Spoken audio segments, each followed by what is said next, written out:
পিঞ্চেবল হবে, স্কিন পিঞ্চেবল হবে।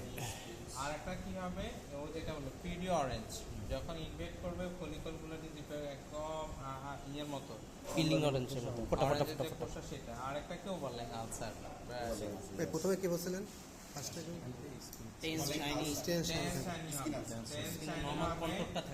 নন পিঞ্চেবল হবে, পিডি অরেঞ্জ অ্যাপিয়ারেন্স হবে, ওভার আলসার হবে।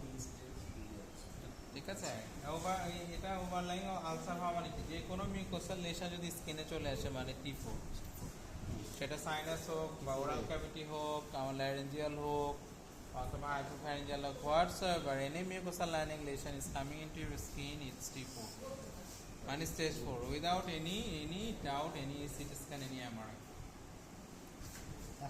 আর any neck node T3, stage 3, any neck node involvement